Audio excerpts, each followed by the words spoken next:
Spider's Kiss by Harlan Ellison is a 1961 novel that is about a publicity man, Shelley Morgenstern, and his kind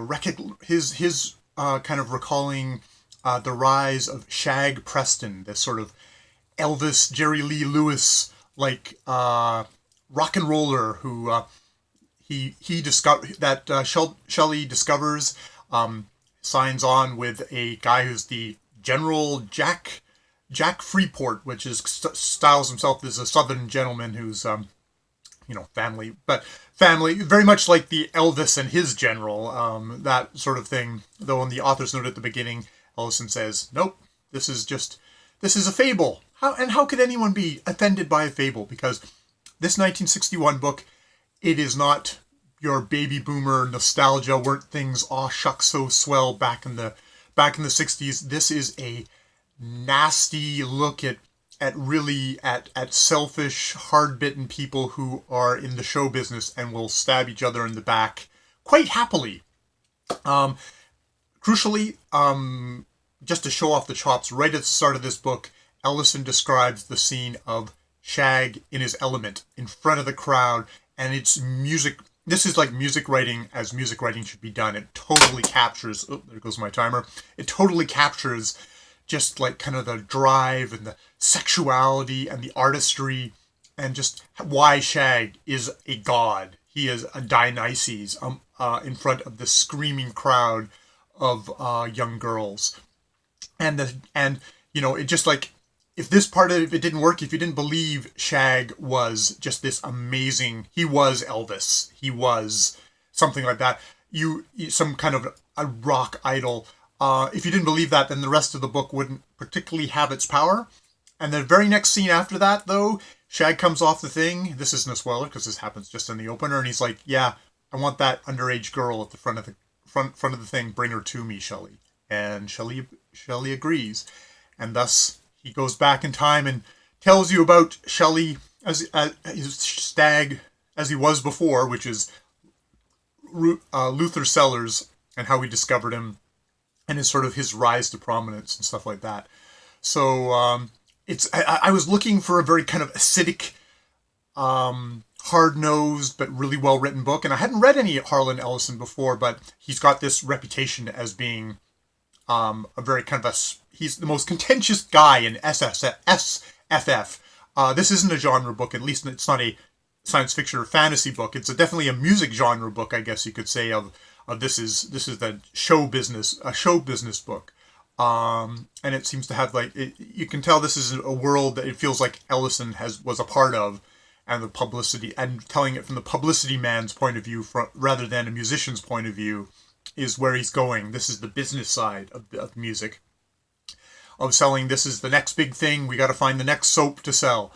And it was really, and it totally fit the bill as, okay, Ellison, I get this impression of being a really good writer and being someone who's not going to feed me bullshit and who can give me good writing, but it isn't going to be kind of lyric with new agey nostrums of like, oh, how love is going to conquer all. It's like, no, this is a book where I think pretty much everybody in it, including Shelley, are quite despicable people. There's a notable scene where it's like, oh my god, Shag is about to he gets the call from a terrified woman that Shag is going to rape her, and he's rushing over, and he's terrified that she's going to be dead.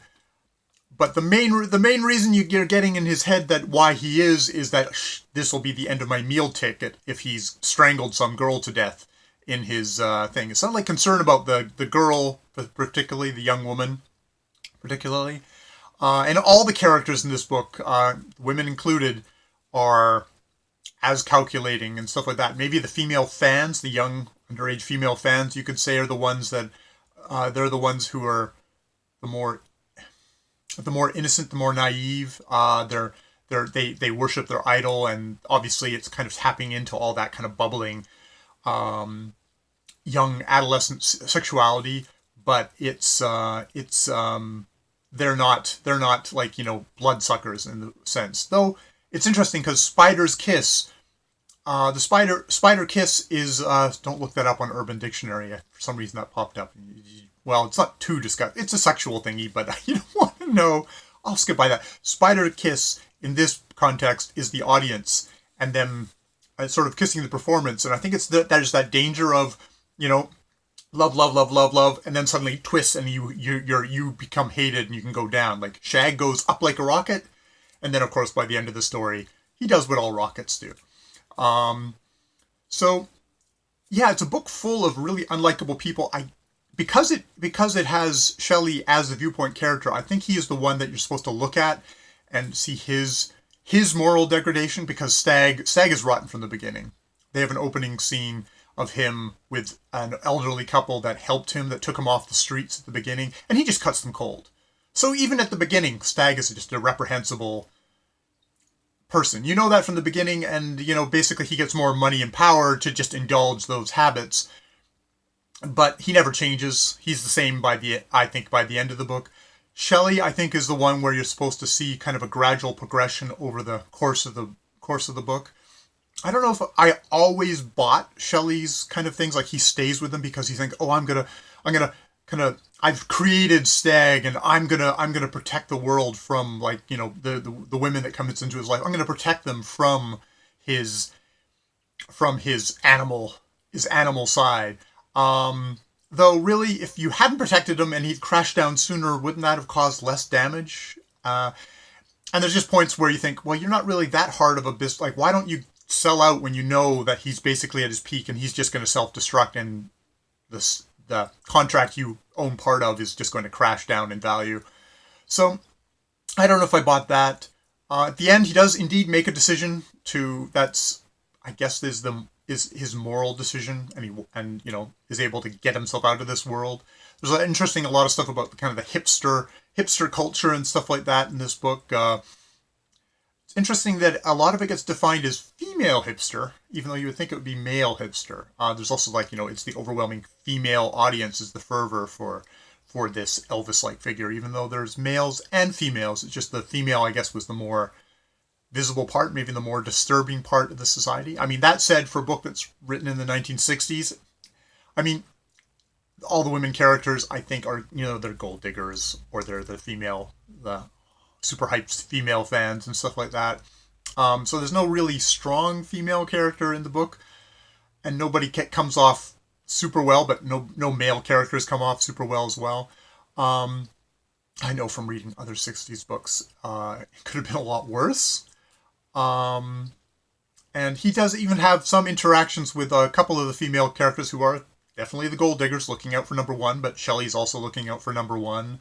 Shag is also looking out for number one. He is completely loathsome, and Ellison does a great job of making this horrendous egomaniac rapist, both statutory rape and just full out rapist, as that rotten core of this book. So I would totally recommend this. This is, my first Ellison book, and I can't wait to read more. I think it's his only kind of outside of science fiction fantasy novel. He wrote a lot of short stories as well. I think he's actually more known for his short stories, so I can't wait to both find. I'm not so much into short stories, so I might find what other larger novels that he's written.